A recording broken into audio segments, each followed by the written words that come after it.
Sir నమస్తే అండి, ఏం చేస్తుంటారు? నేను రిటైర్డ్ టీచర్ అండి, గవర్నమెంట్ రిటైర్డ్ టీచర్ని. Government teacher. ఓకే సార్, ఏం సార్ డిఎస్సి మీద వస్తున్న ఆరోపణలకి మీ సమాధానం ఏంటి అసలుకి? అది డైవర్షన్ పాలిటిక్స్ అండి. అంటే డిఎస్సి ఇచ్చిన తర్వాత సంవత్సరం తర్వాత వచ్చేసి దాని మీద జరిగిందంటే ఎట్టగా అది అందరూ ఆ రోజుల్లో ఎవరి స్పోర్ట్స్ కోటా ఇచ్చారు, ఎవరు కావాల్సిందంతా కూడా వాళ్ళు కరెక్ట్గానే ఇచ్చారు. దాని మీద ఇప్పుడు ఏది అంత పబ్లిక్గా ఏది జరగదండి వ్యవహారం అనేది. వీళ్ళు ఏదో డైవర్షన్ పాలిటిక్స్ చేయడం తప్ప దాని నుంచి డిఎస్సిలో నిక్కచ్చిగా ఇచ్చారు. ఎవరైతే ఇవ్వలేదు వాళ్ళు కొంతమంది కోర్టుకి వెళ్ళారు, వాళ్ళు కోర్టు సరైన సమాధానం చెప్పారు. ఆఫీసర్స్ అంతా కూడా కరెక్ట్గా సమాధానం నాకెందుకు రాలేదు పోస్ట్ అన్నప్పుడు ఆ డిఓని కానీ లేకపోతే ఆర్జేడీ కానీ కలిసినప్పుడు ఇదిగో నీకు ఈ కారణంతో నీకు రాలేదని చెప్పి వివరించడం జరిగింది అనమాట. అంతేగాని వీళ్ళు అనుకున్నట్టుగా అంత అవకతవకలు ఏం లేవు, అంత ప్రశాంతంగా జరిగింది, అంత జెన్యున్గా నిజాయితీగా జరిగినట్టు డిఎస్సి అంతా కూడా.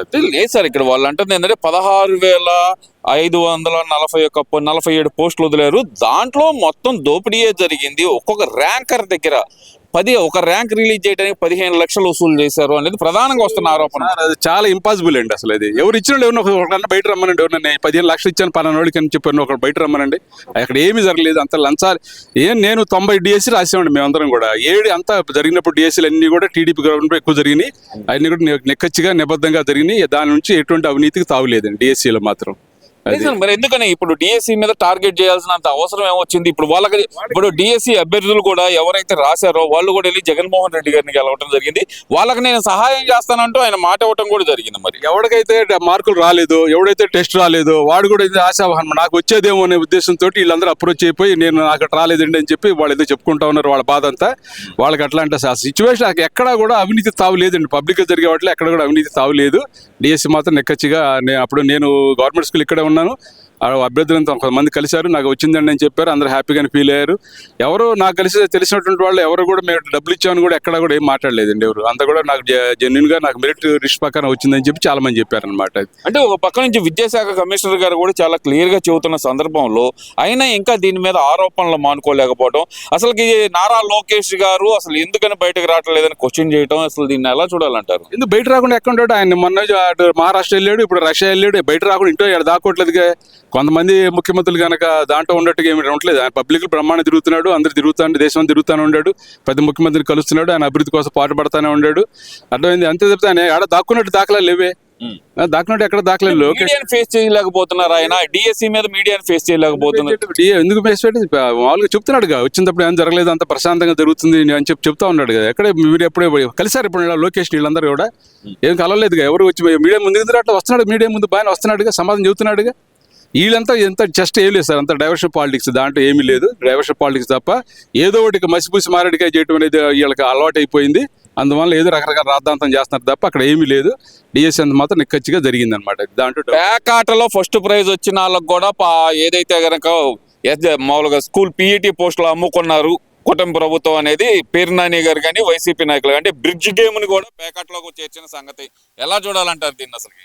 అసలు ఒకటేనండి, ఇంటెలిజెన్స్ కి ప్యాకెట్కి చాలా లింక్ ఉంటుంది. మా మ్యాథమెటిక్స్ స్టాటిస్టిక్స్ ఉంటుంది, దానిలో ప్యాకెట్ గురించి కూడా ప్రాబ్లమ్స్ ఉంటాయి. దాంట్లో ప్యాకెట్ గురించి కూడా దాన్ని మరి సాంకేతిక శాస్త్రంలో ఉన్నటువంటి సంభావిత సిద్ధాంతంలో వీళ్ళందరూ కూడా మామూలుగా ప్యాకెట్ ఉంటేనే దానికి లెక్కలు వస్తాయి అనమాట. అంతేకాని ప్యాకెట్ అడుగునోడు తెలివితేటలు ఏమని అనుకోలేము మనం.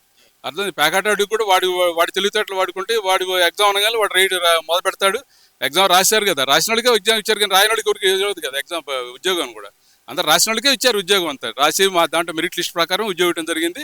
దాంట్లో రోస్టర్ ఫాలో అయ్యారు, ఏ క్యాస్ట్గా రిజర్వేషన్ ఇచ్చారు, లేడీస్ రిజర్వేషన్ ఇచ్చారు అందరూ కూడా. ఇంకోటి ఏంటంటే దాదాపు పీఈటీలు అంటున్నారు కదా, మీరు పీఈటీల్లో మీరు ఒకసారి లిస్ట్ కనుక చూసుకుంటే గుంటూరు జిల్లాలో వస్తే ఒకే కమ్యూనిటీ ఉండాలి, వాళ్ళ కమ్యూనిటీ వాళ్ళు ఉంటారు. అది గమనించండి మీరు. ఎందుకంటే దాదాపు ఈయన ఏదైతే రెండో కమ్యూనిటీ అనుకున్నాడో వాళ్ళందరూ కూడా ఏంటంటే వాళ్ళందరూ విదేశాలు వెళ్ళిపోయి వీళ్ళందరూ అక్కడ మిగిలారు.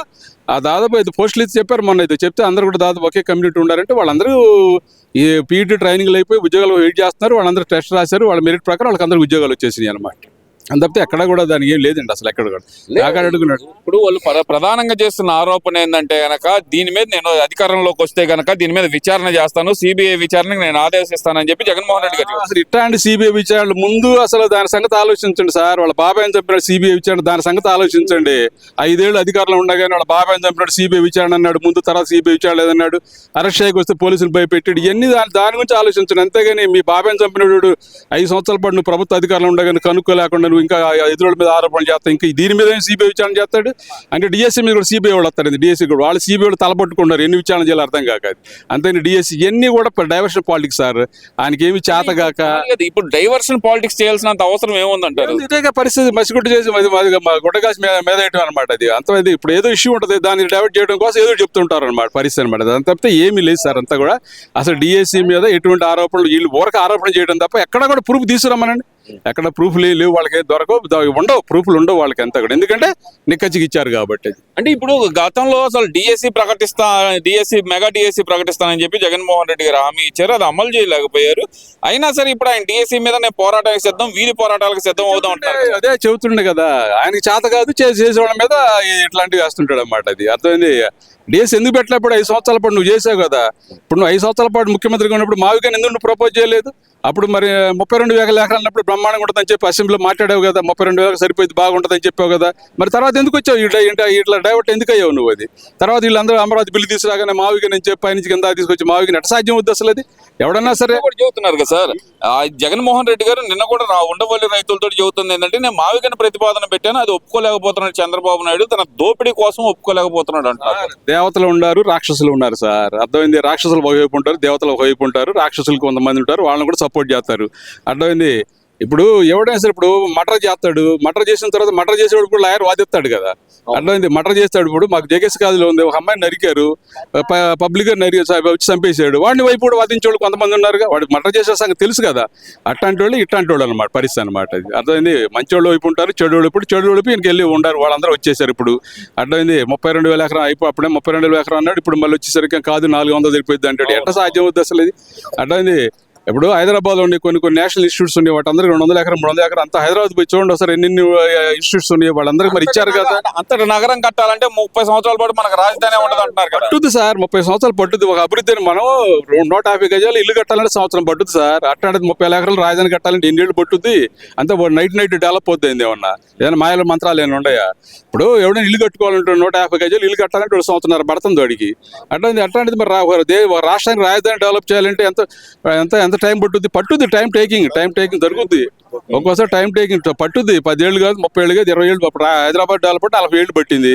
ఇది కూడా పట్టుద్ది, 40 ఏళ్ళు పట్టుద్ది, లేదా 30 ఏళ్ళు పట్టుద్ది. వేచి చూడటమే, అంతేగాని నువ్వు రాజధాని ఏమి లేదు అక్కడంతా శ్మశానం ఉంది అన్నోళ్ళు ఇప్పుడు పోయి చూడండి అసలు ఎట్టుందో రాజధాని, ఎట్టుందో, ఎంత వర్క్స్ జరుగుతున్నాయి, ఎంత ఉందో పరిస్థితి, ఎంత అభివృద్ధి చేస్తున్నారు. అది అర్థమైంది. అంతేగాని రాజధాని లేదు, అది లేదు. ఇప్పుడు దాకా రాజధాని అవసరం లేదన్నాడు, రాజధాని పదం లేదన్నాడు, రాజధాని లేదన్నాడు, మళ్ళీ మావిగాని అంటాడు. ఏంటి అన్ని కూడా పరిస్థితి అనేది? మైండ్ నుండే మాట్లాడుతున్నారా, మైండ్ లేకుండా మాట్లాడుతున్నారా? అది పరిస్థితి అనమాట. అంటే ఈ మావిగాని ప్రస్తావన ఆయన పదే ఎందుకు చేస్తున్నాడు అనుకోవచ్చు అంటే, రాజధాని రైతుల్లో ఏదైతే అల్లకల్లో సృష్టించడానికి, లేదంటే కనుక ఆయన ప్లానే అదంటారు. ఒకళ్ళకి ఉంటుంది సార్. ఇది ఇప్పుడు హత్య చేసేవాడు కూడా హత్య రైట్ అంటాడు. అట్లయింది. ఆయన మావిగాని పట్టుకున్నాడు, ఆయన రైట్ అంటున్నాడు. అట్లయింది. మరి నీకు ఇట్లాంటిది ఇంత ముందు ఎందుకు రాలి ఆలోచన? నువ్వు మావిగాని ఎందుకు డెవలప్ ఎందుకు అనుకోలేదు? నువ్వు ఇంతకుముందు 5 సంవత్సరాలు ఇప్పుడు రాజధాని 3 రాజధానులు ఎందుకు అన్నావు నువ్వు? సరే 3 రాజధానులు కాదు, ఇదిగో మావిగాని నుంచి మచిలీపట్నం, విజయవాడ, గుంటూరు డెవలప్ చేస్తానని చెప్పి ఆ రోజు నువ్వు ఎందుకు చెప్పలేదు? అట్లయింది. గంటకో మాట, పూటకో మాట, ఇవన్నీ కూడా పిచ్చి పాలిటిక్స్ సార్. అయితే కూడా ఎగ్జిస్టెన్సీ కోసం, జనాలను వెనకుండారని చెప్పుకోవడం కోసం, వాళ్ళందరినీ ఆకట్టుకోవడం కోసం ఇవన్నీ మాటలే, కానీ అవన్నీ సాధ్యం కాని మాటలు. ఆయన సాధ్యం కాదు అది. ఎందుకంటే న్యూట్రల్ బట్ అంత ప్రశాంతంగా ఉన్నారు.